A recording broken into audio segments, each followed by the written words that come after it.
আসসালামু আলাইকুম। আপনাদের সবাইকে শুভেচ্ছা জানাচ্ছি। আমি তানভীর হাসান।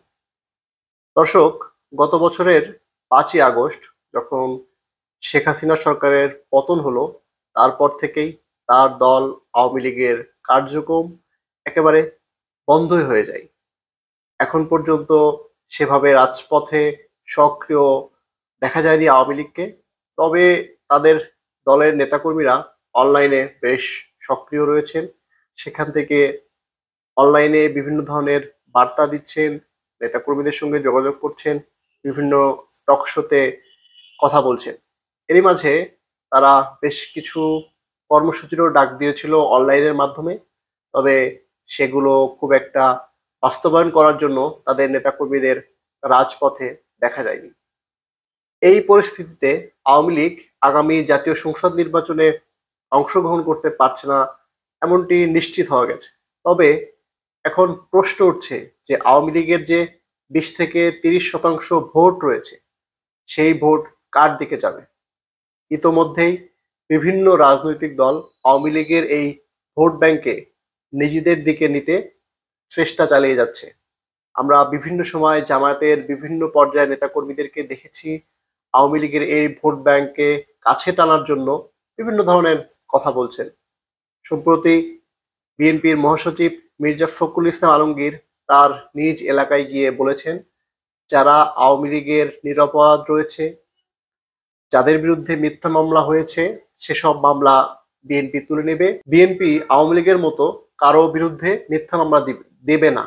অর্থাৎ তিনি এই কথার মাধ্যমে বোঝাতে চেয়েছেন যে আওয়ামী লীগের যে সকল সমর্থক রয়েছে, ভোটার রয়েছে, তারা বিএনপিকে ভোট দিলে বিএনপি তাদেরকে তাদের কোনো ক্ষতি করবে না। এই যখন পরিস্থিতি, আওয়ামী লীগের ভোট ব্যাংকে কাছে টানা নিয়ে শুধু যে মির্জা ফখরুল ইসলাম আলমগীর বলেছেন তেমনটি কিন্তু নয়। এর আগে আমরা জামাতের আমির শফিকুল ইসলাম তার মুখ থেকেও আওয়ামী লীগের ব্যাপারে একটু সফট কথা শুনেছি। গণ অধিকার পরিষদের ভিপি নুরুল হক নূরের কাছ থেকেও শুনেছি যে যারা আওয়ামী লীগের অপরাধী নয়, তারা বিভিন্ন দলে যোগ দিতে পারে।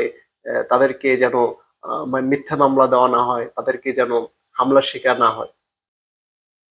এই পরিস্থিতিতে ভারতে বসে দলটির সভাপতি শেখ হাসিনা বিভিন্ন আন্তর্জাতিক গণমাধ্যমে সাক্ষাৎকার দিচ্ছেন। রয়টার্স, এএফপি এবং ইন্ডিপেন্ডেন্ট, আজকে বিবিসিতে তার একটি সাক্ষাৎকার প্রকাশিত হয়েছে। সবগুলোতেই তিনি বলেছেন আওয়ামী লীগকে ছাড়া দেশে কোনো নির্বাচন হতে দেওয়া হবে না। তিনি দেশে ফেরার জন্য সরকারের কাছে বেশ কিছু শর্ত জুড়ে দিয়েছেন। যদিও আগামী 17 তারিখ তার বিরুদ্ধে মানবতা বিরোধী অপরাধের যে অভিযোগ রয়েছে তার একটি মামলার রায় ঘোষণা হবে। এই পরিস্থিতিতে বাংলাদেশের প্রধান উপদেষ্টা ডক্টর মোহাম্মদ ইউনূস বলেছেন, আগামী নির্বাচনে আওয়ামী লীগের অংশগ্রহণের কোনো সুযোগ নেই।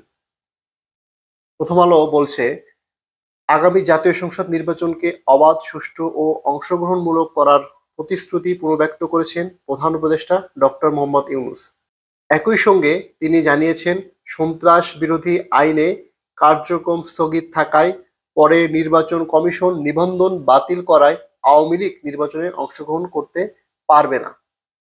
গতকাল বৃহস্পতিবার সন্ধ্যায় রাষ্ট্রীয় অতিথি ভবন যমুনায় যুক্তরাজ্যের আন্তর্জাতিক উন্নয়ন বিষয়ক মন্ত্রী সঙ্গে বৈঠকে এইসব কথা বলেন প্রধান উপদেষ্টা।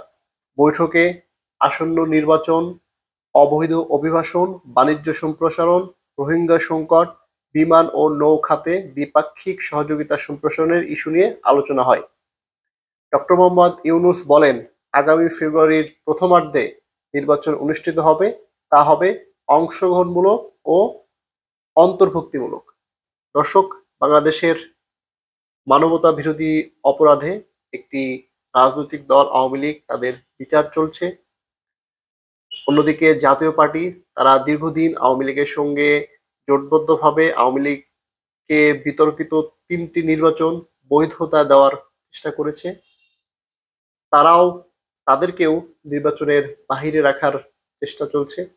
এই পরিস্থিতিতে আসলে কতটুকু অন্তর্ভুক্তিমূলক এবং অংশগ্রহণমূলক নির্বাচন অনুষ্ঠিত হবে, সেই প্রশ্ন অনেকেই তুলছেন। দর্শক, যেটি আমি আগেই বলছিলাম, আগামী জাতীয় সংসদ নির্বাচনে অনেকটাই আওয়ামী লীগের অংশগ্রহণ করার পথ বন্ধ হয়ে গিয়েছে এবং তারা হয়তো এই নির্বাচনে অংশগ্রহণ করতে পারছে না। তাদেরকে ছাড়াই একটি নির্বাচন অনুষ্ঠিত হবে, সেটি কতটুকু অংশগ্রহণমূলক হবে সেটি একটি প্রশ্ন থেকে যাচ্ছে। কারণ আমরা দেখেছি গত 3টি নির্বাচন বিএনপিকে বাদ দিয়ে যেভাবে আয়োজন করেছিল আওয়ামী লীগ, সেটি অংশগ্রহণমূলক হয়নি। কারণ বিএনপির একটি বৃহৎ ভোট ব্যাংক রয়েছে। ঠিক একইভাবে বাংলাদেশে আওয়ামী লীগের একটি বড় ভোট ব্যাংক রয়েছে। তাদেরকে ছাড়াও কতটুকু অংশগ্রহণমূলক ভোট হবে সেই প্রশ্ন কিন্তু থেকেই যাচ্ছে। দর্শক, আপনাদের কি মনে হয় আওয়ামী লীগকে ছাড়া যে নির্বাচন অনুষ্ঠিত হতে যাচ্ছে সেটি কি অংশগ্রহণমূলক এবং অন্তর্ভুক্তিমূলক হবে? আপনাদের গুরুত্বপূর্ণ মতামত আমাদের কমেন্ট সেকশনে জানান। ধন্যবাদ।